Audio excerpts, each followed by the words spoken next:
Masyarakat Indonesia itu pada umumnya itu tertarik sama fenomena-fenomena yang berbau mistik, klinik dan lain-lain gitu. Waduh, ini gue juga dulu kayak begini nih, gitu kan. Tetangga gue atau siapa gue kayak begini nih, kayak lu nih sama keluhannya. Berobat ke dokter sembuh, tapi nggak lama begitu pulang mati malah. Terasa kayak susah banget. Itu penyebabnya satu, karena kita merasa punya Tuhan. No, no, I get up. No, no, no, no, I get up. No, no, can't deny it. No, no, I get up. No, no, no, no, I get up.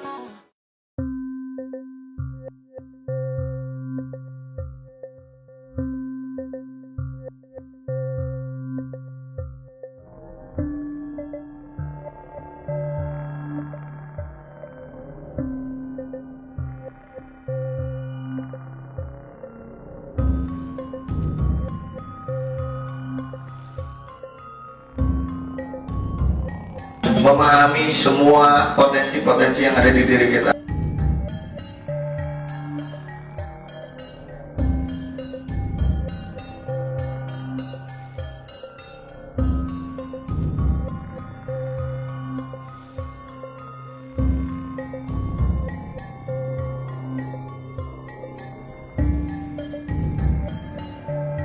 Assalamualaikum warahmatullahi wabarakatuh. Ketemu lagi di Jalan Cerita.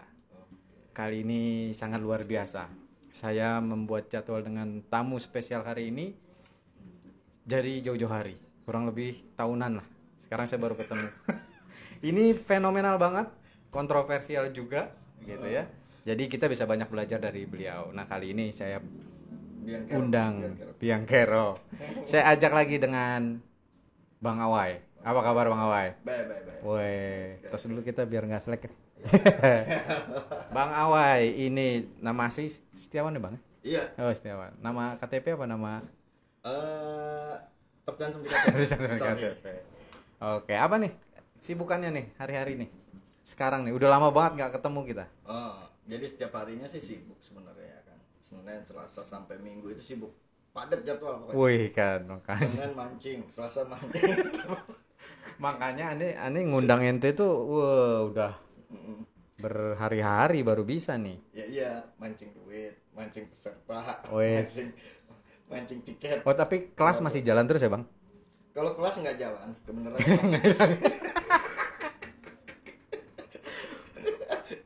Apa ya sebut ya? Kelasnya masih beroperasional, masih aktif. Masih ya? Iya, kalau jalan. Kalau jalan malah nggak ada muridnya. Nggak ada kelas. Nggak ada kelas. Iya. Masih jalan terus? Kan jalan. Oh, iya, jalan lagi. Males. Masih aktif ya? Aktif. Oh, masih aktif. Ya. Ini memang kalau sama beliau ini harus bahasanya tuh harus Ya.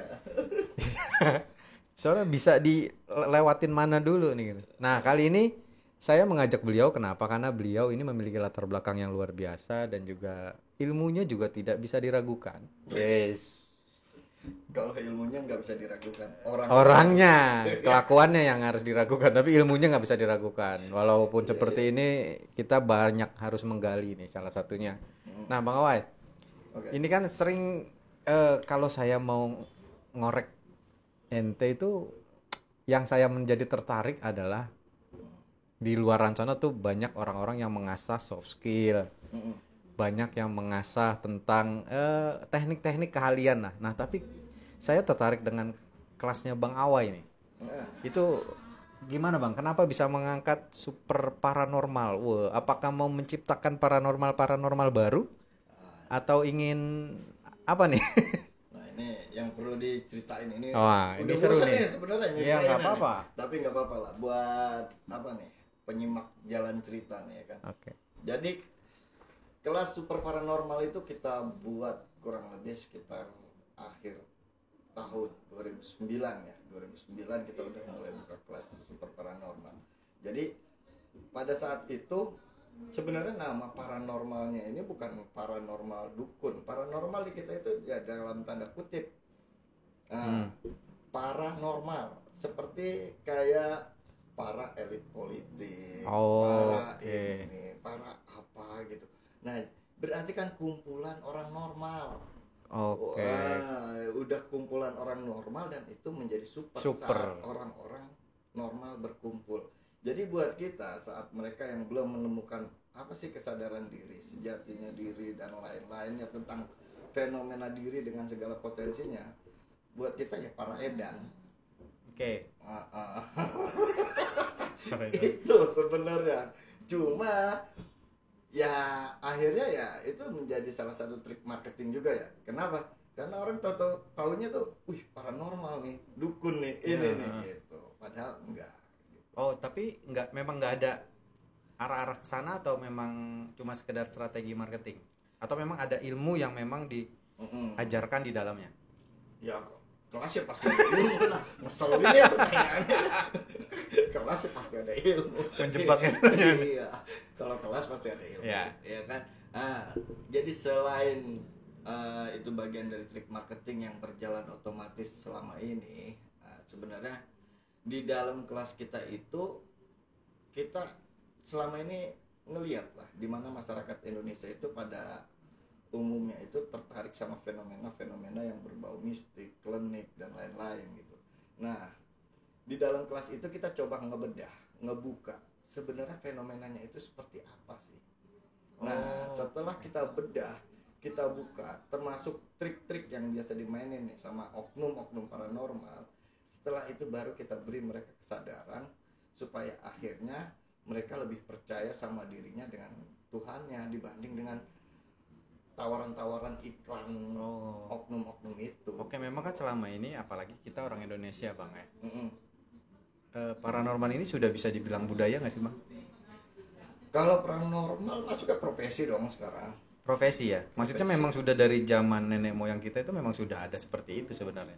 Udah ada, cuma kan paranormal sebutan era-era sekarang. Kalau dulu kan orang nyebutnya dukun. Nah, iya, kalau kita dukun itu ya duduk tekun, emang duduk aja tekun gitu, nungguin klien, nungguin orang tamu gitu kan. Nungguin terapi gitu ya? Iya. Wah, ini seru, makanya tadi saya tanya, kalau Bang Awai bilang kan tidak ada kaitannya dengan perdukunan dan segala macam. Nah. Tapi ternyata tadi Bang Awai juga ada kaitan sedikit terkait dengan bagaimana mengupas agar menjadi pengetahuan bagi orang banyak. Iya. Terkait dengan praktek-praktek oknum lah.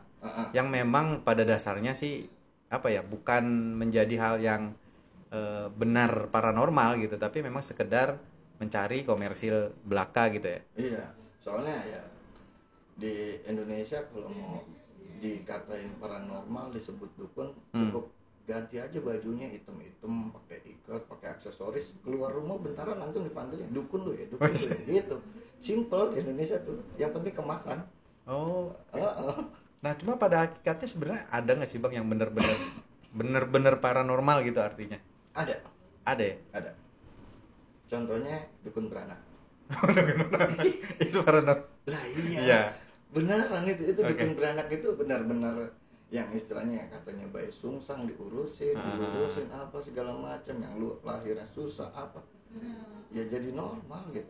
Para pembuat kenormalan itulah punya kemampuannya memang. Iya. Emang ilmunya ada skillnya, ada ilmunya, dan emang mereka nekunin itu ya otomatis mereka jadi ahlinya gitu. Oke. Jadi memang ya yang disebut dukun ya seharusnya memang dukun beranak. Iya, dukun beranak. Di luar sana selain dukun itu urut ya kan. Di luar sana para edan. Para edan bukan paranormal.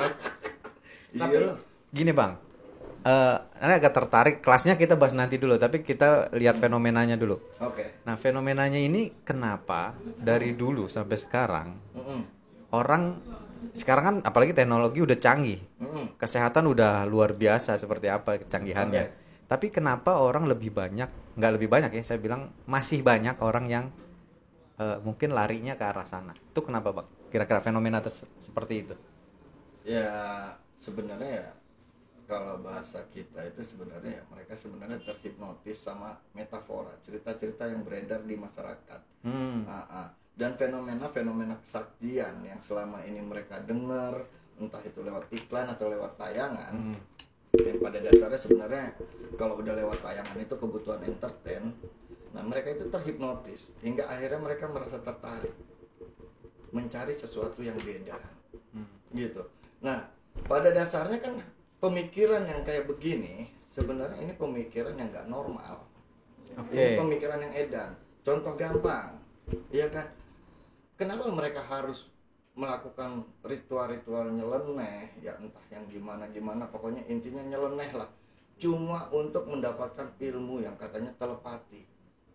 Padahal harus bayar mahar yang praktisi, oknum praktisi dukun itu bisa sampai jutaan. Ya. Padahal kalau mereka selalu bersyukur, mereka nggak perlu ribet kayak begitu. Mereka cukup isi kuota 100.000, mau telepati siapapun, mau ngubungin siapapun sampai. Tapi kenapa mereka pilih ribet? Okay. Nah, ini yang sebenarnya terjadi di fenomenanya di masyarakat. Jadi lucu aja gitu. Ih, pengen apa? Pengen bisa telepati, Bang, biar bisa ngubungin orang dengan ini. Harus puasa, harus dipendem, harus diapain, terserah ininya lah, mahar jutaan. Padahal kan cukup isi kuota, nelpon jadi kan. Jadi pada dasarnya manusia itu seneng loh bikin ribet dirinya, bikin ribet hidupnya gitu. Padahal semuanya udah simpel gitu. Oke. Tapi kan ya ini sebenarnya bisa dibilang budaya nggak sih, Bang?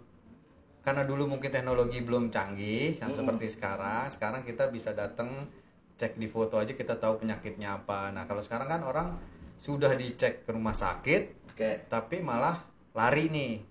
Nah, kita bicara fenomena itu dulu. Jadi kalau bicara fenomena itu, saat ini mungkin teknologi yang kita pegang nih ya, kayak HP dan lain-lainnya itu mungkin kita sebut ini teknologi maju. Iya. Tapi kalau aneh pribadi itu berpikir kita justru jadi budak teknologi. Akhirnya kita malah bergantung sama alat. Nah, alat dimunculkan itu sebagai alat bantu, gimmick, ya kan? Nah, kalau dulu buat melakukan perjalanan dari sini ke Jawa ya itu paling enggak kita naik sepeda atau berkuda atau jalan kaki makan waktu berlama-lama gitu kan. Enggak, akhirnya manusia memikirkan kita harus punya alat yang harusnya bisa membuat perjalanan kita lebih cepat. Terjadilah gimmick ya, motor ya, mobil gitu kan. Nah, fenomenanya sebenarnya ini alat bantu, tapi bukan kita harus bergantung ke alat bantu ini. Akhirnya sadar nggak sadar manusia itu justru membuat dirinya jadi nggak berdaya. Kalau dulu perjalanan 1-2 kilo itu mereka masih sanggup ngelangkah. Kalau sekarang nggak ada motor, mereka nggak sanggup ngelangkah. Mau ke depan rumah aja males. Nah, berarti kan sadar nggak sadar kita dilemahkan oleh yang namanya ketergantungan teknologi. Iya. Oke. Ya, terkait itu juga mungkin kenapa masih banyak orang yang mempercayai hal-hal seperti itu. Karena kalau kita bicara tentang bawah sadar sendiri ya kan, otomatis masih banyak bawah sadar orang itu yang sebenarnya bawah sadarnya itu coba berontak. Udah dong, lu jangan bergantung sama alat. Udah dong, lu jangan bergantung sama ini.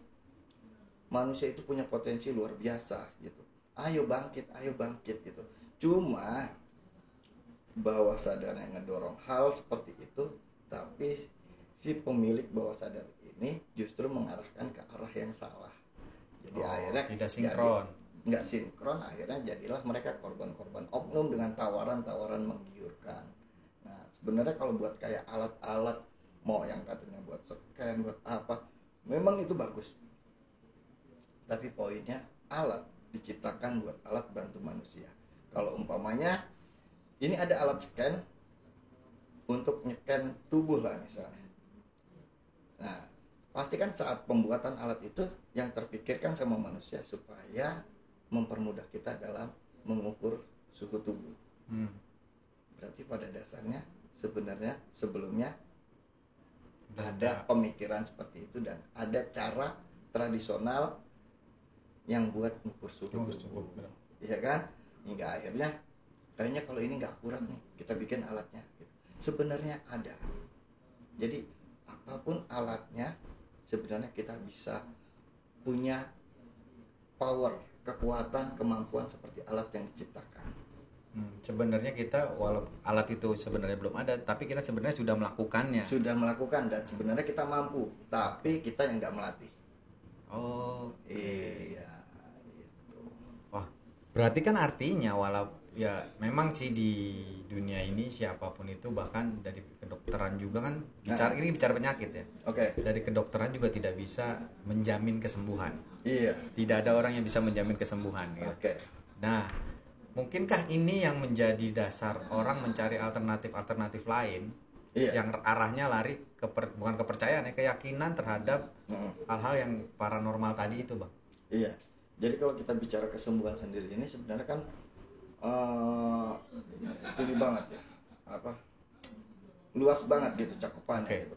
Nah, Ane kasih contoh aja, saat seseorang sakit kepala, terus dia datang nemuin dokter, terus dokter ngasih ini obat sakit kepalanya, diminum 3 kali 1 sehari.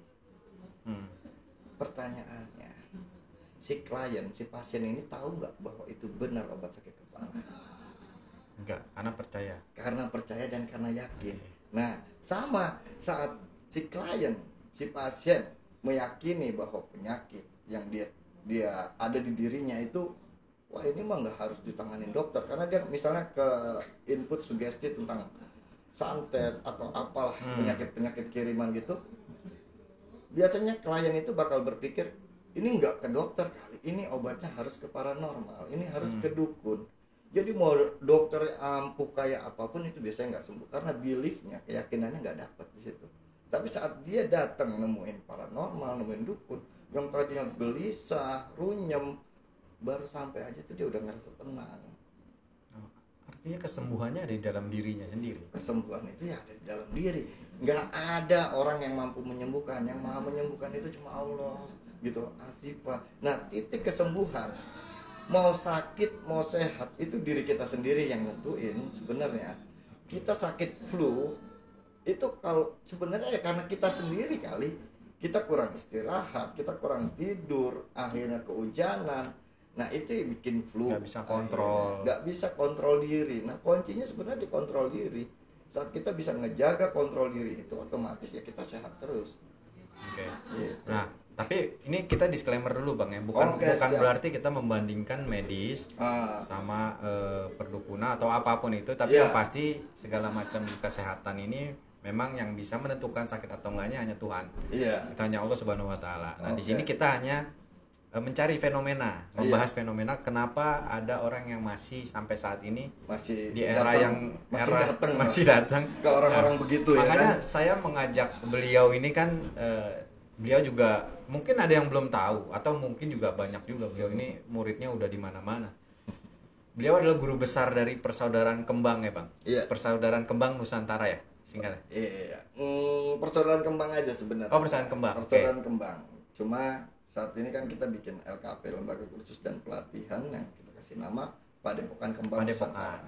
Nah itu untuk mempelajari hal-hal seperti ini. Untuk mempelajari, mengetahui fenomenanya sebenarnya ada di mana, apa yang dikatakan orang sakti itu sebenarnya apa. Nah ternyata begitu kita buka, kita coba bedah dari sisi keilmuannya dengan rujukan referensi yang ada, ternyata semuanya bisa dipelajari dengan mudah. Artinya siapapun bisa belajar. Bisa. Artinya menetralisir fenomena-fenomena yang terjadi di masyarakat ya. Benar. Terkait tadi saya tertarik santet gitu segala macam. Memang kalau saya secara pribadi bukan tidak mempercayai Bang. Kalau saya percaya akan ada makhluk lain selain manusia gitu ya. Iyalah. Saya percaya itu. Cuma memang fenomena ini kenapa dijadikan sebagai alat untuk mencapai tujuannya dia gitu. Nah kayak santet, pelet bahkan sekarang yang lebih sering, terus apalagi itu nama-namanya. Nah memang sering sekali saya mendengar lingkungan rumah yang merasa ke dokter nggak ada masalah apa-apa. Udah langsung fix dia menjudge diri dia bahwa saya disantet. Nah itu gimana Bang fenomenanya? Jadi kalau umpamanya misalnya dia udah ke dokter nggak apa-apa. Jadi gini, dari pengalaman yang ditemuin, beberapa kasus itu rata-rata orang itu bukan karena sakit, tapi karena manja. Iya, saya pernah nanganin ya, Ane pernah nanganin kasus di mana kasusnya stroke, katanya udah berapa tahun, katanya sih kita ambil yang dikit aja ya, Ane pernah ngalamin apa yang tahunan gitu kan. Wah, kita ambil ya yang 6 bulan lah, yang 6 bulan contohnya ini seorang ibu-ibu ya, kebenaran wilayahnya masih sekitaran area Pondok Gede lah, kita sebut aja kalau area. Nah, jadi kita diundang, kita tahu ini stroke udah 6 bulan katanya. Oke. Nah, terus udah ke dokter belum? Udah, dicek normal semua. Oke. Dan akhirnya keluarganya kan bingung nih. Dicek ke dokter normal semua, tapi dia nggak bisa bangun, iya kan? Terus ngomong juga susah. Nah, semua kan taunya ini pasti karena stroke ya kan? Oke. Nah, akhirnya kita ambil action sedikit, kita cek. Waktu itu kita coba totok di bagian tertentu di kakinya, kita totok dan ternyata masih ada respon. Nah, kita langsung sarafnya masih aktif. berat. Iya, karena ya benar berarti kan apa yang dikatakan sama pihak medis bahwa ini normal, berarti benar gitu kan. Nah, berarti ada faktor lain yang bikin dia tetap nggak mau bangun dan nggak mau beraktivitas. Oke. Nah, jadi saat itu kita coba satu teori yang mungkin agak nyeleneh ya kan. Jadi kebenaran waktu itu saya itu sama temen dan dia kebenaran bawa ular. Bawa ular. Terus dan kita masuk, akhirnya kita izin. Ular ditaruh di kantong jaket. Terus kita ngomong, "Ibu, mohon maaf, kebenaran yang sakit kan cewek. Bu, mohon maaf, saya mau terapi ibu, tapi saya izin ya, saya mau ambil wudhu dulu." Si ibu ini tidur kan di kasur, jaket kita taruh di sampingnya, posisi sleting kita buka biar ular bisa keluar. Iya.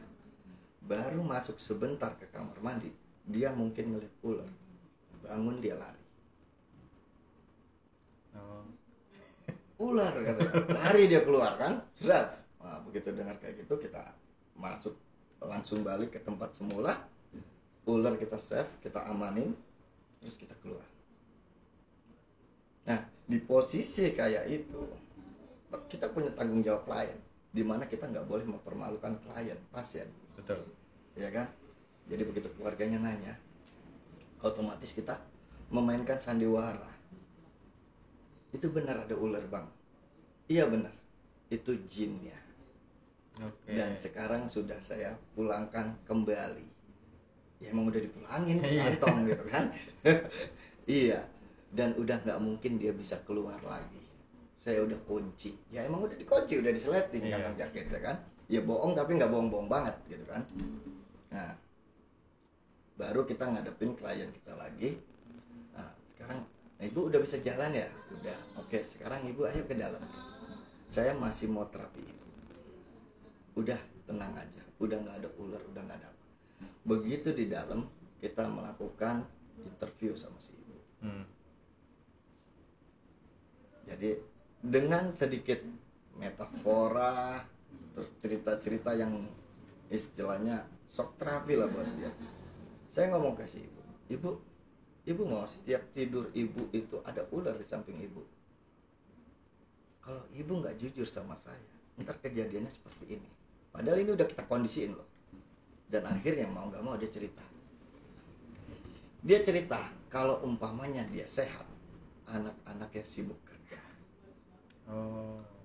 Berarti disengaja sih ibu Dan itu atau akhirnya dia buat pola manja seakan-akan dia sakit supaya anak-anaknya gantian ngejagain dia.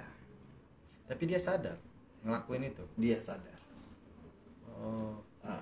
Jadi dia bersandiwara seakan-akan sakit. Makanya dicek ke dokter semuanya normal. Nah, ini salah satu fenomena yang terjadi di masyarakat. Sakit yang disebabkan karena manja. Artinya memang yang sudah disengaja untuk ada alasan tertentu. Iya, Untuk dikondisikan dia sama diri dikondisikan. dia supaya seakan-akan sakit. Ya jangankan si ibu lah, gitu kan? Ya, misalnya anak muda aja lah, yang lagi kasmaran, jatuh cinta, bla bla bla gitu kan? Karena nggak lama nggak ketemu sama pasangannya, langsung salah satunya langsung pura-pura sakit supaya pasangannya khawatir dan akhirnya datang dong nengokin. Nah, caper zaman Nah, caper. iya dong. Nah, kalau umpamanya dia lagi pura-pura keluarganya tahu, kebayang nggak kira-kira kalau tahu-tahu dibawa sama keluarganya terus dokter bilang ini nggak apa-apa kali gitu, tapi dianya sosok ngigo, sosok teriak-teriak kalau malam supaya Sosok kesannya kesurupan sakit gitu gitu ya. kan, sosok kesurupan gitu. Cuma karena apa? Supaya ditengokin gitu kan. Nah akhirnya dengan ketidakpahaman masyarakat nih, akhirnya semua pasti berasumsinya apa kalau bukan disantet. Ya. Iya kan? Dan inilah yang sering beredar di masyarakat. Hingga akhirnya kita dari persoalan kembang nganggap ini bagian dari tugas kita. Kita harus ngasih kesadaran, kita harus ngasih edukasi ke masyarakat. Berarti memang secara fenomena berarti asumsi santet itu. Asumsi, karena santet itu sebenarnya ya nggak jauh-jauh dari racun. Nah, makanya kondisi orang yang katanya kena santet itu kondisinya sama dengan orang yang keracunan, muntah darah, lemes, buang-buang air. Tuh, itu makanya mereka yang katanya praktisi paranormal dukun saat ngadepin kasus seperti ini, mereka minta air kelapa hijau. Kenapa? Air kelapa hijau kan penetral gitu loh. Mereka minta telur ayam kampung, mereka minta madu. Jadi begitu dihajar, dibersihkan dengan air kelapa hijau, dikasih stamina dengan kuning telur sama madu. Cuma dikemas sedikit, dipelintir sedikit, minta kembang apa segala macam Bumbu ya. Bumbu. Nah, tapi kalau kita mau mempelajari lebih dalam, sebenarnya di setiap kembang-kembang ini sebenarnya juga ada makna. Salah satunya misalnya, kenapa yang diminta bunga melati? Bunga melati ini wanginya paling kencang. Ya. Walaupun kan? jaraknya jauh masih kecium. Nah, itu bagian dari aromaterapi supaya si klien, si pasien nggak panik, Oke, lebih rileks. lebih santai. rileks, dan itu berjalan secara otomatis. Ini tradisional banget. Nah, kesalahannya jadi selama ini dari perjalanan ini yang aneh pelajarin, kesalahannya ini karena banyak banget yang jadi korban-korban tayangan.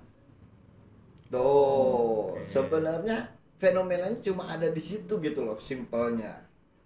Bukan yang kayak di TV, yang di film yang katanya begini-begini. Enggak seserem itu.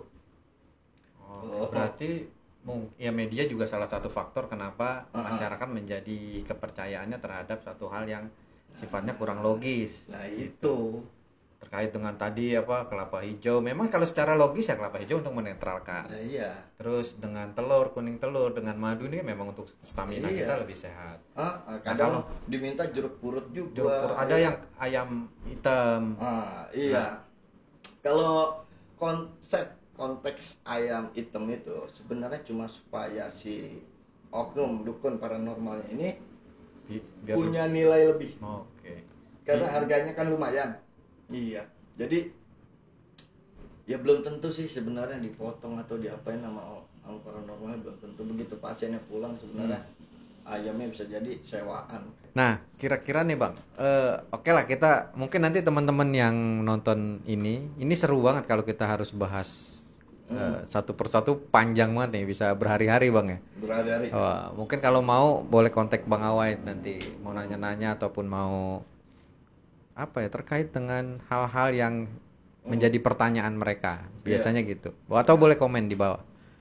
Nah, kira-kira Bang, ada nggak sih cara untuk bukan lebih ke mendeteksi daripada orang lari ke sana gitu ya, daripada orang lari ke oknum-oknum yang kurang bertanggung jawab, ada nggak cara mendeteksinya tuh? Mendeteksi apanya nih? Ya misalkan misalkan nih gue udah ke dokter tapi sebenarnya nggak ada apa-apa nih, dokter nggak menjawab apa-apa, otomatis orang pikiran pertama akan lari bahwa gue dibuat segala sesuatunya ini dengan hal yang nggak wajar. Makanya gue mencari sesuatu hal juga yang nggak wajar. Datanglah ke oknum, kita bicara oknum lah, yang sudah menjadi kepercayaannya dia.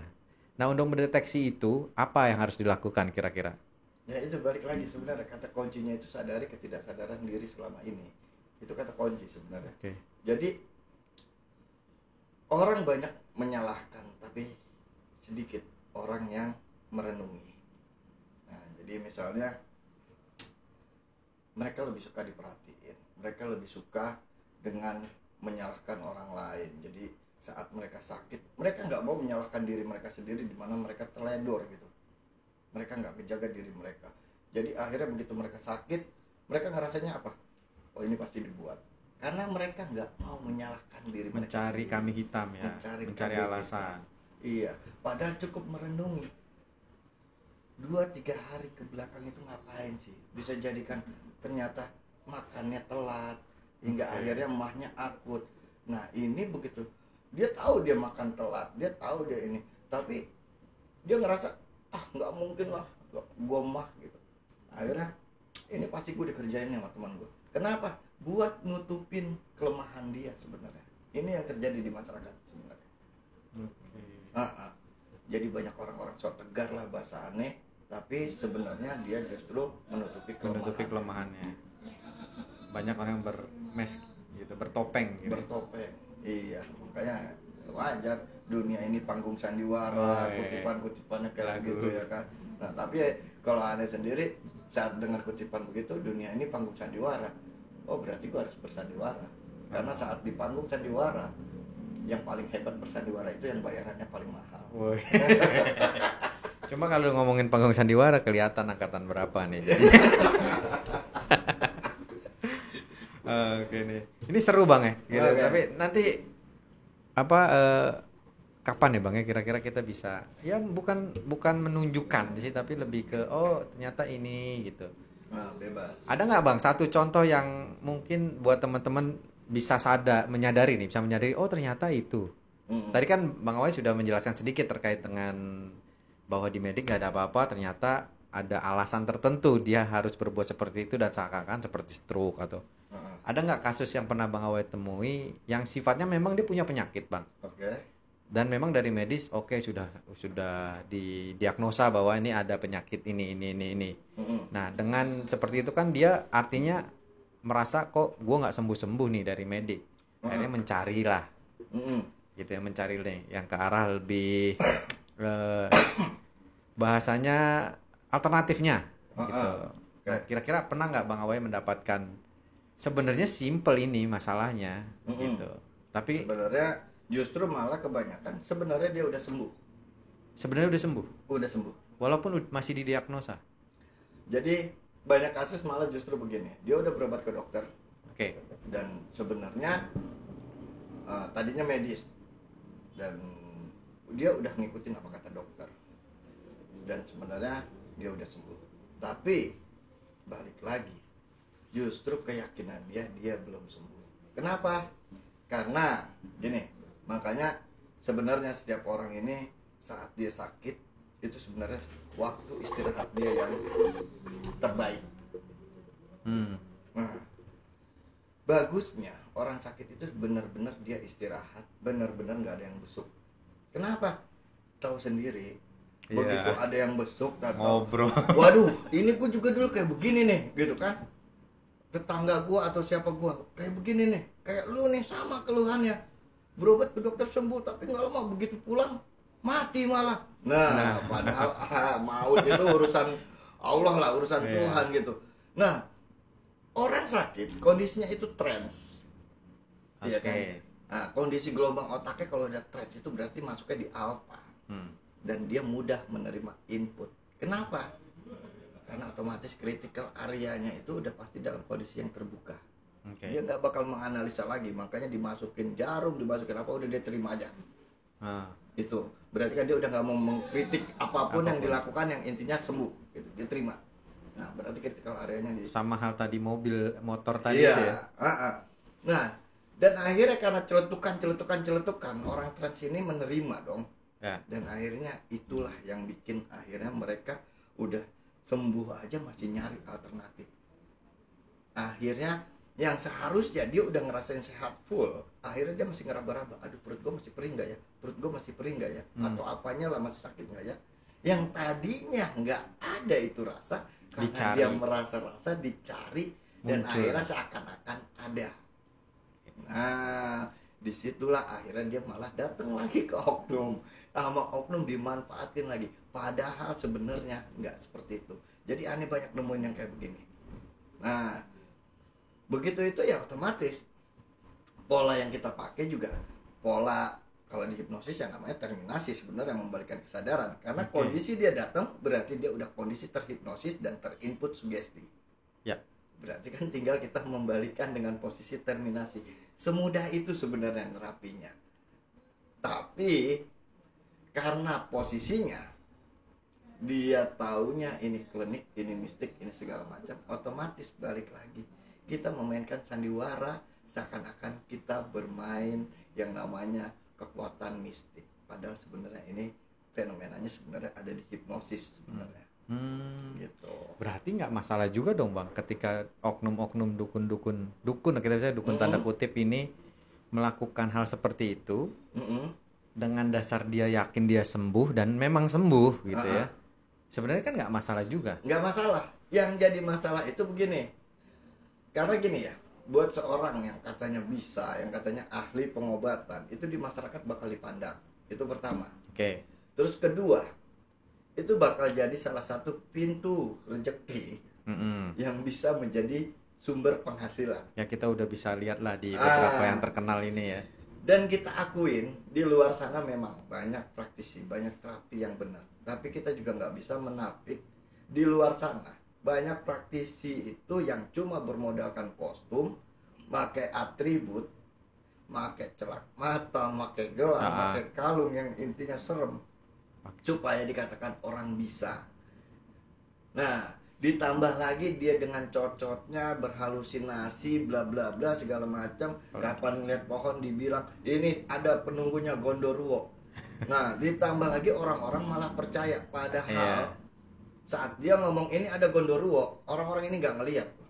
Iya, benar itu. Iya kan? Terus kenapa harus percaya? Gitu.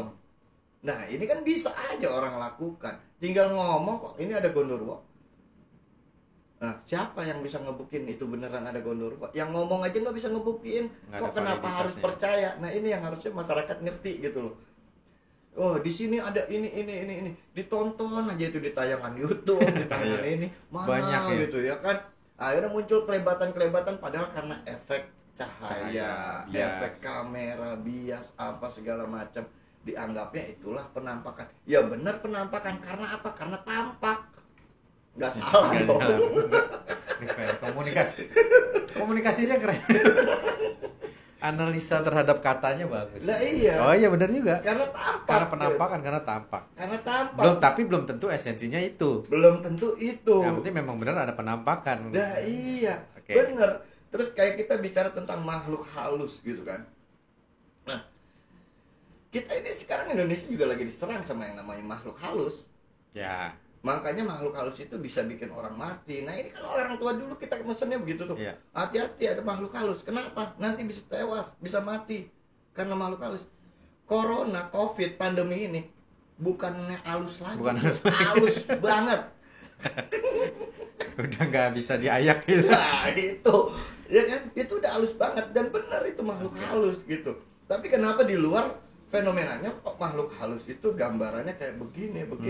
Padahal kalau kita ngomongin misalnya kuntilanak, semua isi kepala yang nonton sama kita aja sama, pasti gambarannya cewek. Rambut acak-acakan, baju putih. Iya. Ini udah doktrin, input sugesti turunan. Kenapa kuntilanak nggak ada yang cowok ya? Nah itu, ya kan? Kenapa bajunya nggak ada yang pink, Iya. ungu, apa-apa? Ya apa belum lama kemarin ya akhirnya di Casablanca diciptakanlah kuntilanak merah. Iya. Indonesia krisis setan kok sebenarnya. Iya. Setan itu aja. Nggak ada yang lain ya? Nggak ada yang Benar, lain. benar. Cuma muncullah versi-versi baru yang kayak nenek gayung, kolor hijau. Nah itu versi-versi baru dan versi gagal sebenarnya. Iya. Tapi kreatif. Kreatif lah. Iya. Babi ngepet kemarin mau dimunculin kena kan di Depok. Nah itu juga salah satu menjadi fenomena kita di Indonesia. Iya. Ya itu menjadi keunikan sendiri sebenarnya kan. Iya, Akhirnya benar. adalah kayak makanya muncul keyakinan yang arahnya ke seperti itu. Iya, karena kurangnya pemahaman. Nah, iya. karena tadi kan Bang Awai bilang terkait dengan memang ada orang-orang yang bisa menyembuhkan dengan di luar medis. Oke. Memang ada. Dan ada juga yang hanya oknum yang menggunakan gimmick-gimmick atau alat-alat Iya, yang benar. untuk membangkitkan kepercayaan si pasien lah. Gitu. Nah, kira-kira kalau menurut Bang Awai ini untuk teman-teman juga bisa nggak kita membedakan Mm-mm. yang memang beliau misalkan seorang penyembuh nih yang membantu proses lah, membantu Oke. proses penyembuhan. Misal kayak Bang Awai memang membantu proses penyembuhan dengan orang yang memang menjual gimmick gitu. Kira-kira membedakannya apa Bang Awai? Yang membedakan pertama gini ya, biasanya kalau yang beneran itu nggak beriklan. Oke. Iya, karena iklannya mereka biasanya dari mulut ke mulut. Jadi yang satu sembuh, yang Experience sembuh ini, orang lain ya. Iya, ngasih tahu yang lain, ngasih tahu yang lain. Tapi kalau udah lewat iklan media, itu biasanya kita udah harus tanda tanya sih dalam diri, gitu. Mau seperti apapun backgroundnya, mau kemasan tampilannya seperti apapun, tetap itu biasanya mereka cuma pemain-pemain gimmick lah kalau bahasa kita. Banyak tapi Bang. Banyak banget. Banyak banget. Kalau kita- Persentase antara dari yang benar, bukan benar ya? Yang real sama yang enggak itu ya mungkin 20-80, yang benar paling 20%. Wah.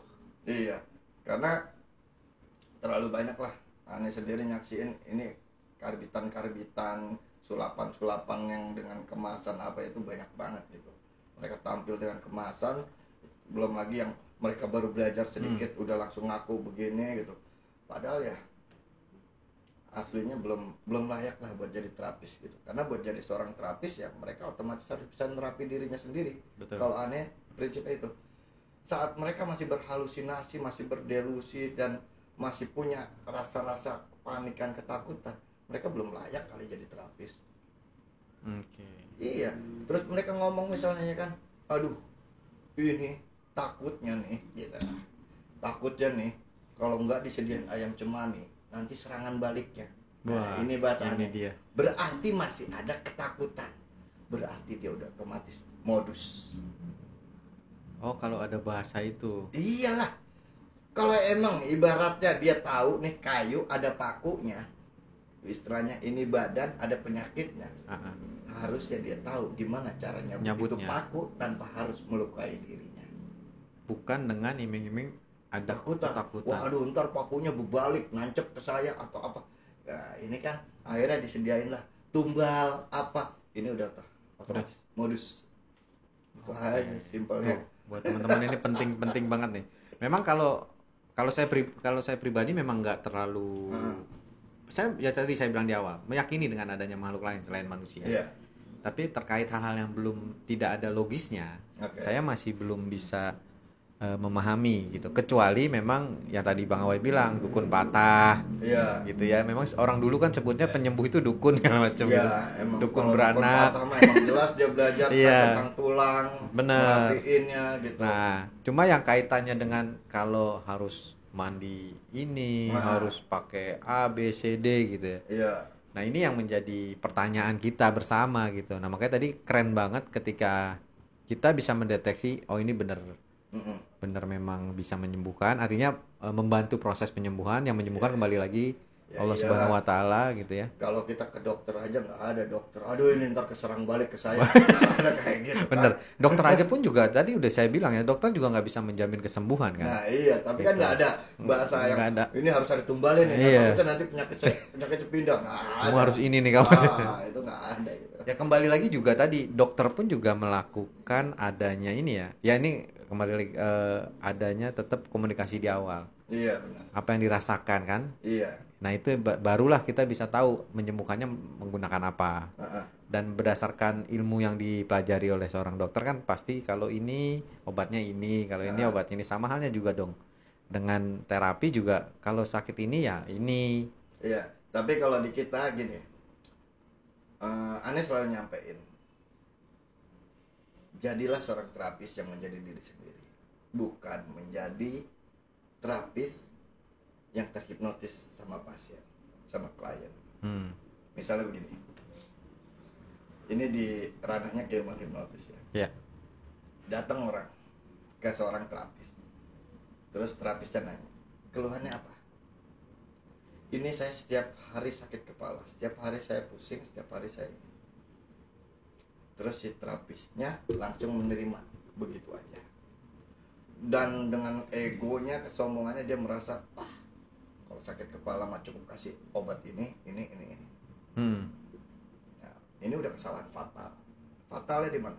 Terapisnya ego dan sombong dan merasa yakin dengan dirinya. Dia lupa bahwa yang mau menyembuhkan itu bukan dia Ya. sebenarnya. Itu yang pertama. Terus yang kedua, dia menerima apa yang disampaikan sama klien, sama pasien tanpa ngebantah. Berarti dia terhipnotis. Iya. Nah, mau nyembuhin orang udah kehipnotis duluan. Kan lucu. Iya. Nah, jadi otomatis nggak bakal sembuh.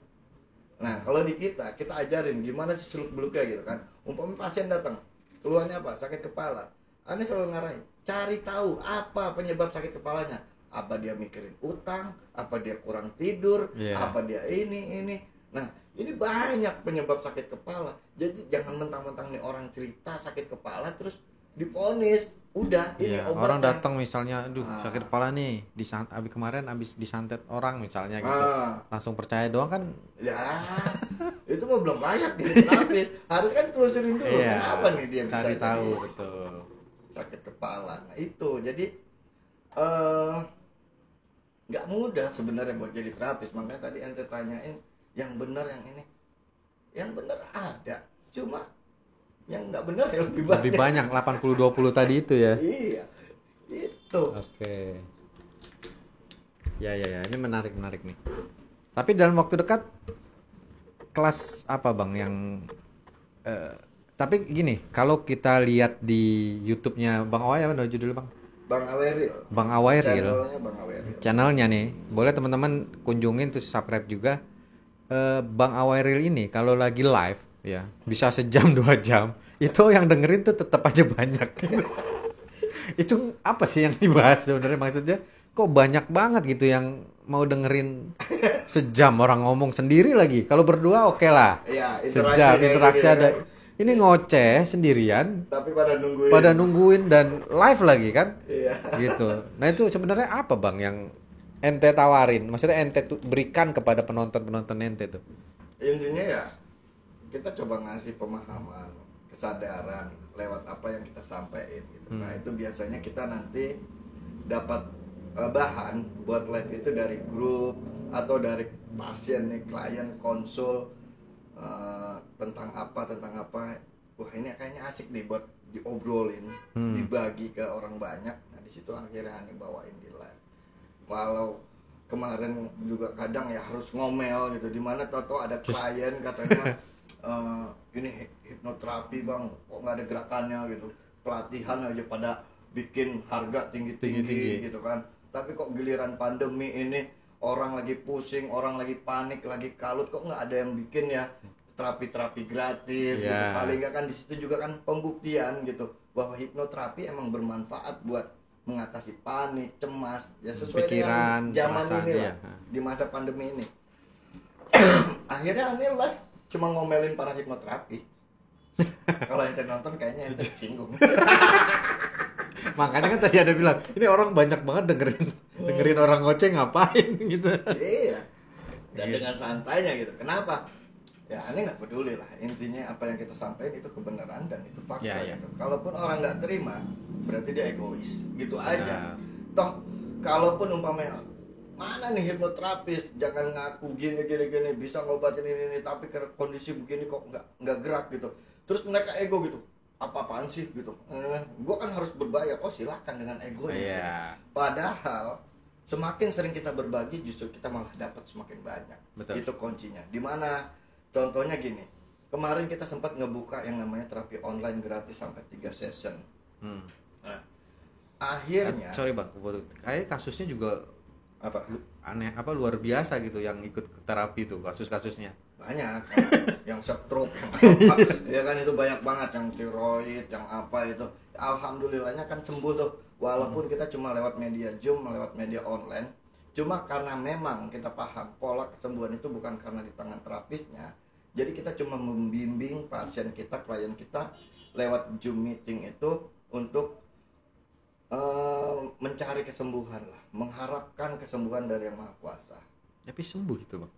Sembuh, yang stroke bisa langsung jalan, yang ngomong susah, terus yang jalan susah itu bisa langsung lari. Dan itu disaksiin sama yang lain karena kita langsung live Zoom. Gitu. Nah kalau udah kayak begitu kita biasanya sebut ini mainnya ranah keajaiban. Nah pada dasarnya setiap orang selalu menunggu keajaiban itu datang di kehidupannya dan disambut dengan bahagia. Dan setiap orang memiliki keajaiban sendiri. Iya, tetapi kenapa nggak menciptakan keajaiban sendiri dan bagi keajaiban buat orang lain? Itu yang seharusnya dilakukan. Nah, kita cuma coba buat setiap orang menyadari hal itu dan akhirnya keajaibannya bisa muncul. Kesalahannya kita terlalu sibuk menunggu, bukan Menciptakan. Gitu. Wah, dalam banget tuh ya. Terlalu banyak menunggu keajaiban. Oke. Ini seru nanti episode-episode selanjutnya nih. Kita bahas keajaiban nih. Memang kalau ngomong sama Bang Awai ini nggak ada apa, ini banyak yang harus digali gitu. Tapi ini tertarik banget Bang. Nih, sebelum kita arahnya mendekati selesai gitu ya. Oke. Kalau terkait dengan persaudaraan kembang ini Bang. Oke. Kan kalau saya lihat ya, saya pelajari. Memang kan sebelum saya mengundang ente kan, pastinya saya mempelajari lah. Atau perkenalan kita juga pasti saya tahu, oh Bang Awai seperti ini. Tapi kalau saya lihat juga latar belakangnya juga gerak-geriknya luar biasa, abang ini gitu ya. Nah, ini persaudaraan kembang ini sebenarnya itu berapa, ada di mana aja Bang? Dan berapa banyak maksudnya? Maksudnya bukan anggota ya, keluarga lah, keluarga besar. Total itu ya, total itu kurang lebihnya sekitar 25.000. 25.000 itu meliputi. Itu orang semua? Iya, itu orang yang tadinya sableng jadi waras gitu. Itu kalau jadi gubernur jadi itu Bang. Jadi tahu. Tapi tersebar ya? Tersebar di Indonesia dan beberapa negara di Asia. Oh, di sampai luar juga? Aneh sendiri pernah dapat dari Belanda, itu datang secara khusus, itu privat, dari Amerika juga. Privat belajar apa Bang? Privat. Mereka itu penasaran. Jadi, apa? Salah satunya ada yaitu fenomena yang katanya mistik. Oh. Okay. Jadi mereka sendiri sebenarnya dokter. Ya kita nggak usah bahas mereka lah. Kita ngebahas salah satu tokoh nasional ini. Dan dia perempuan, dia juga aktivis saat itu. Jadi dia biasa turun terjun ke masyarakat di mana dia aktivis AIDS saat itu. Jadi dia kesulitan katanya. Dia tahu ini AIDS, dia tahu ini penyakit, tapi masyarakat lebih meyakini ini mistik dan klinik. Akhirnya mau nggak mau dia ikut kelas dan dia datang nemuin dan dia coba di mana sih fenomena yang sesungguhnya dan bagaimana sih cara mengedukasinya. Dan alhamdulillahnya ya kita benar-benar kasih dia arahan sebenarnya fenomena apa, terus gimana ngedukasi masyarakatnya supaya mau berobat gitu loh. Harapan dia mau berobat yang benar. Iya. Bahwa ini udah loh, ini AIDS. Kenapa harus ke dukun gitu? Ini dukun nggak bakal bisa nyembuhin, mau dia mana gitu. Ketular. Nah, dia kesulitan itu di lapangan gitu. Nah, kalau masyarakatnya sadar bahwa ini AIDS, kan otomatis dia lebih protek, orang sekelilingnya juga keprotek. Tapi kalau masih ngeyakin ini perbuatan apalah, kiriman atau apa, akhirnya kan penularannya itu lebih rentan gitu. Nah ini akhirnya banyak yang kayak gitu. Jadi kalau ditanya total ya 25.000-an lah. Malaysia, Brunei, Singapura, Hong Kong, Jepang, Thailand, ya terus ya buat partai bisa nih kayaknya nih. Dulu sebelum yayasan ditawarinnya itu loh. Beneran, sumpah. Bang, mau jadi yayasan apa jadi partai? Dulu ditawarinnya itu. Kalau ini jadi partai bahaya. Partai bahaya. Udah gitu itu belum kedetek sama anggota-anggota yang istilahnya simpatisan lah ya. Bukan simpatisan, sebenarnya masih keluarga kita gitu. Jadi misalnya kayak gini, Ane punya satu anak didik, terus akhirnya dia balik ke daerahnya dan di daerahnya dia buat padepokan. Oh. Okay. Nah itu belum kedetek sama yang perintilannya yang itu. Dia. Artinya memang pahalanya terus mengalir Bang dari ilmu yang dibagi ke orang lain yang itu tadi. Ya hitungannya kalau bahasanya ladang pahala ya jadi ladang gitu kan. Cuma kan Ane kalau Ane nggak berharap mau pahala mau dosa bodo amatan, yang penting gua hidup manfaat buat orang lain terserah. Itu mah mau gimana dia gitu kan. Nah ini yang harus ditularkan pikiran-pikiran positif ini, karena di luaran sana banyak panitia dosa Bang. Banyak. Iya, calo surga. Kalau ada calon surga saya pesen tuh bang. Iya, Gitu. seakan-akan dia kenal orang dalam Iya. gitu kan. Jadi dia menawarkan hal-hal yang kayak gitu. Oke. Nah, ini di dunia praktisi juga banyak kan yang kayak begitu. Makanya iya. Semakin banyak sedekahnya semakin tinggi tingkat kesembuhan. Ini banyak asli. Boleh dicek nanti. Oh, jadi Sedekahnya buat siapa dulu gitu? iya, pengorbanan diri gitu kan, sedekah, pengorbanan diri. Wah, semakin banyak semakin cepat semua. Ini banyak banget. Dan ini hati-hati ya buat yang nyimak tayangan kali ini. Ini hati-hati banget buat mereka-mereka yang bermain seperti ini. Karena nggak mungkin kita berbisnis sama Allah itu yang maha kaya itu nggak mungkin. Oke. Iya, seakan-akan kita ngebeli pahala. Seakan-akan pahala itu diperjualbelikan. Semakin banyak kita semakin dapat pahala banyak. Ada Seakan-akan- negosiasi. seakan-akan Allah yang maha kaya itu berbisnis gitu. Enggak layak. Punya modal berapa kita sebagai manusia gitu loh buat berbisnis sama dia. Jadi hati-hati deh sama yang model-model begini. Mau tampilannya agamis kayak apapun, hati-hati. Di Indonesia itu udah banyak banget contoh-contoh di mana mereka yang berkostum agamis justru terjerat sama pasal-pasal pidana. Iya. Iya kan? Dan ini nggak Oke. bisa kita pungkiri gitu. Bang. Dan kita nggak bilang ini semua seperti itu ya. Enggak. Tapi Adalah beberapa. ini fakta gitu. Ini sesuai apa yang kita lihat. Oke. Wah ini keren banget gitu ya. Nah kira-kira bang dalam waktu dekat ada nggak yang apa ya? Bukan kelas, mungkin seminar, kelas atau apa? Yang terkait dengan materi yang Bang Awai sampaikan gitu. Ada nggak? Ini tanggal 13 besok ada undangan di mana Ane jadi pembicara relasi diri, semesta dan Tuhan. Wow. Itu lewat Zoom meeting nanti mungkin. Relasi diri, Semesta dan Tuhan. semesta dan Tuhan. Iya, ngeri kan? Ngeri kan? bahannya kan? Relasi. Iya, relasi Ini diri semesta dalam dan banget nih. Tuhan. Gitu. Nah, padahal ini aneh mau sampaikan di sini sekalian. Padahal orang-orang itu kan rata-rata apalagi sekarang udah banyak banget lah dunia pakar pemberdayaan diri apa segala macam. Jadi aneh sering sampaikan ke orang-orang dan ini mungkin bisa disampaikan juga di sini, nggak masalah mau dikatain sesat atau apa nggak masalah, iya kan. Tapi kalau di luar mungkin langsung dikatain sesat nih, kafir nih gitu. Nah, iya beneran. Iya. Ini aneh sampaikan di sini. Jadi kalau di luar itu kadang kita ngerasa doa kita nggak diijabah, penyakit kita nggak disembuhin, atau hidup kita terasa kayak susah banget. Itu penyebabnya satu, karena kita merasa punya Tuhan. Iya. Dan ini saat kita bicara tentang fenomena dunia hipnosis, di mana seni komunikasi, seni persuasif, benar-benar seni psikologi dan lain-lain yang nggak ada hubungannya sama mistik, di mana kita paham banget bahwa kata-kata itu mempengaruhi tubuh. Ini kesalahan mutlak saat kita menyatakan kita punya Tuhan. Yang benar apa? Kita adalah kepunyaan Tuhan. Oke. Sepele tapi dalam. Kalau kita bilang kita punya kucing, berarti kita yang ngasih makan, minum itu kucing. Iya. Benar nggak? Benar. Nah, tapi kalau kucingnya berkata dia kepunyaan kita, kita dong yang ngasih makan. Nah, sama. Kalau kita merasa punya Tuhan, berarti kita dong yang nyediain kebutuhan Tuhan. Tapi kalau kita ngerasa kita kepunyaan Tuhan, insya Allah apapun kebutuhan kita, Tuhan memberikan. Makanya ini selalu sampaikan, sadari bahwa diri ini hanyalah seorang hamba dan jangan pernah hamba bermimpi menjadi Tuhan. Dengerin. Jadi kadang lucu gitu. Bang, lu punya Dalam Tuhan. banget nih. Bang, lu punya Tuhan. Kagak, gua nggak punya Tuhan. Sesat lu bang, kafir. Langsung pergi.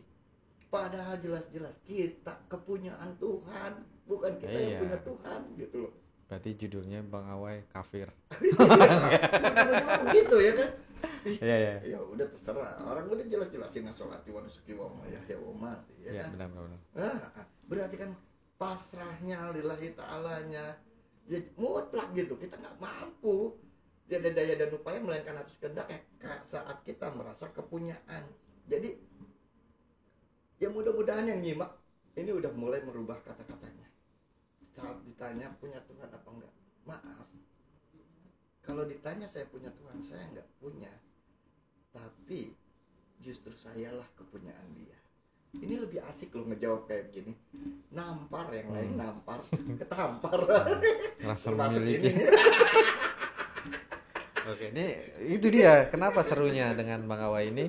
Dari penampilannya yang seperti ini itu banyak kata-kata hiasan yang bukan hiasan tapi Ya benar kan? benar, maksudnya tidak difikirkan orang lain. Iya. Gitu. Sadar nggak sadar kita melakukan itu setiap hari.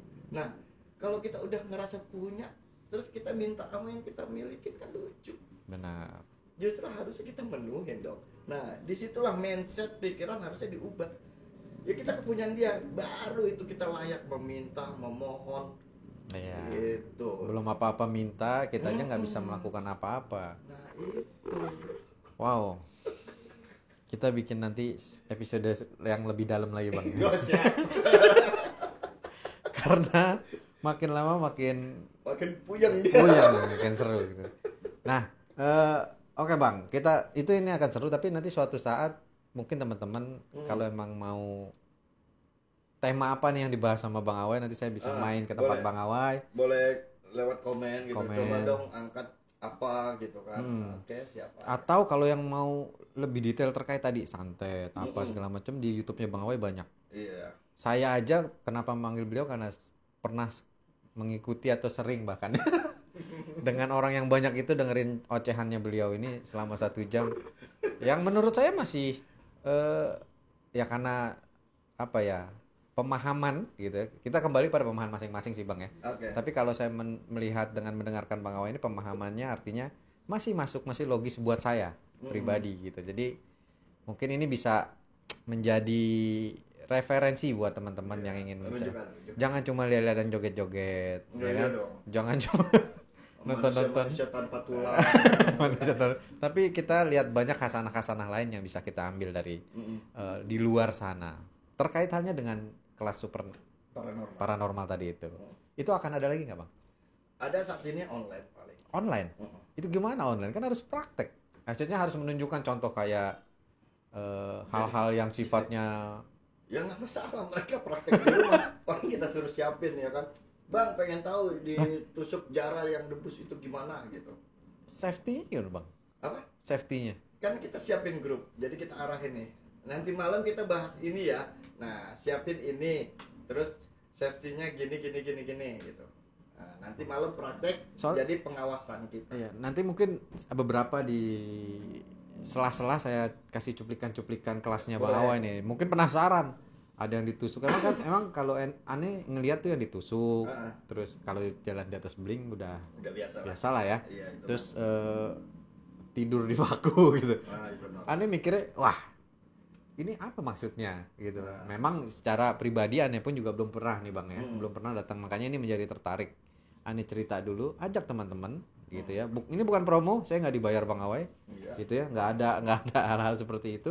Tapi memang ini menjadi ketertarikan saya. Bang Awai membuka kelas yang menurut saya unik. Walaupun dari 2009 ya, mungkin karena saya kurang gaul ya. Iya, dari 2009. Mungkin karena dulu terlalu mahal juga. Oh iya. Emang pertama berapa Bang? 7,5 juta Wah. per peserta. Mau jadi dukun 7,5 juta. Iya. Karena saat itu konteksnya gini, buat orang nemuin kesadaran itu mahal. Oke. Dan di kelas itu ya kita buat mereka sadar. Kembali lagi, ini bukan kelas untuk menjadi seorang dukun. Itu hanya hiasan yang bagaimana kita bisa membedah. Tadi membedah dan menjadikan segala sesuatu ini menjadi kesadaran dalam diri. Iya.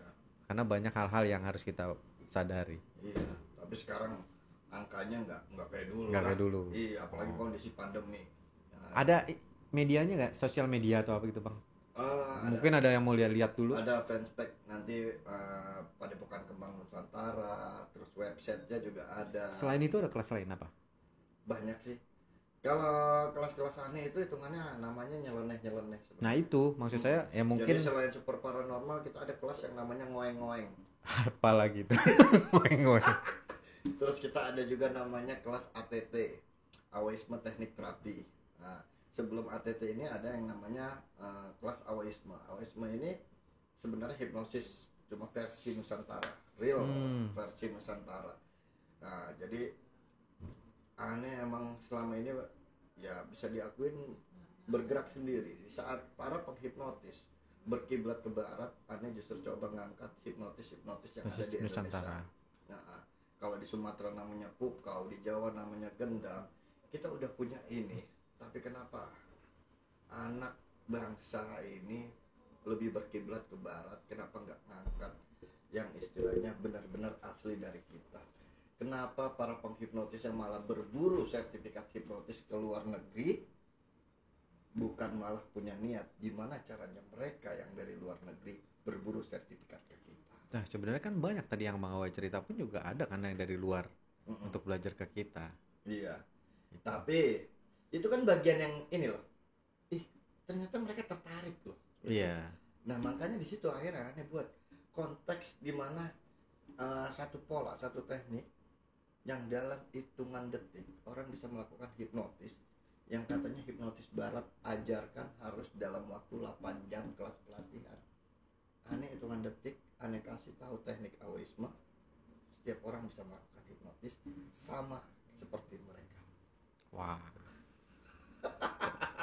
Bukan saya yang ngomong, orangnya langsung silakan dihubungi. Ini merupakan bagian dari tekniknya beliau gitu. Kecuali kalau saya yang ngomong, oh itu Bang Awai gini-gini, ya mungkin teman-teman nggak percaya karena ini orangnya langsung. Iya. Oke Bang, sekali lagi Aneh terima kasih banyak atas waktunya. Siap. Karena susah banget nih menghubungin Bang Awai untuk hadir jauh-jauh ke studio ini. Nggak jauh juga lah. Nah nanti kapan-kapan kalau ada kelas gitu saya mungkin bisa kita ngobrol lagi terkait hal-hal yang lebih spesifik Bang. Boleh. Gitu mungkin teman-teman juga mau tahu nih apalah fenomena. Yang penting sebenarnya fenomena pelet tuh Bang. Oh pelet. Pasti banyak yang nonton fenomena pelet. Gampang sih. Pelet doang aja nungguin kelas. Temukan di sosial medianya Bang Awai. Iya. Atau di channel Bang Awai Real itu ada bahas sedikit yang masalah semar mesem, jalan goyang. Oh. Itu sebenarnya fenomena pelet yang terjadi di Indonesia. Wah, teman-teman. Boleh nanti dicari judulnya semar mesem versus jalan goyang. Itu aneh hitungannya nyablak lah tentang apa sih pelet sebenarnya. Oh. Pokoknya itu belak-belakan lah 1 jam itu ya. Sesuai namanya sebenarnya pelet itu kan melet, ngeledek sebenarnya. Oh gitu. Semakin sering. Ini baru tahu nih, aneh baru tahu jujur. Ya iya, semakin sering diledek dia semakin suka. Kalau bahasa orang tua kita dulu dengan bahasa yang agak-agak pujangga, jinak-jinak merpati. Iya kan? Ya. Jinak ini. Emang itu bukan diledek ya? Bukan dimeletin gitu. Ya. Digodain ya. Sama aja, cuma emang bahasanya gitu loh. Tapi ya udah biasa asumsi masyarakat. Nih kalau mau Bang Awai itu sekali sentil langsung dikasih gitu. Nah ini nih, jadi udah deh datengin aja di YouTube-nya Bang Awai itu ada pelet, santet, apalah semuanya ada. Tapi kembali lagi ini Bang Awai membedah untuk agar menjadi orang lebih menyadari dan menjadi normal. Sekali lagi thank you banget Bang Awai dan siap. Sorry banget disajikannya hanya seperti ini. Sehat selalu Bang Awai dan jangan kapok. Kita undang lagi. Nggak bakal kapok ya kan. Nah untuk teman-teman juga tadi saya kembali lagi sampaikan Bang Awai Real ya Bang Awai underscore pakai underscore nggak? Bang Awai Real kan banyak Bang. Saya lihat Bang Awai itu banyak banget. Ada yang bener yang mana? Karena Bang Awai Real. Awai Real ya. Karena anak-anak sendiri banyak bikin channel-channel pakai nama persaudaraan kembang, nama Bang Awai itu banyak banget. Jadi ya yang real dipegang yang real. Bang Awai itu Bang Awai Real ya.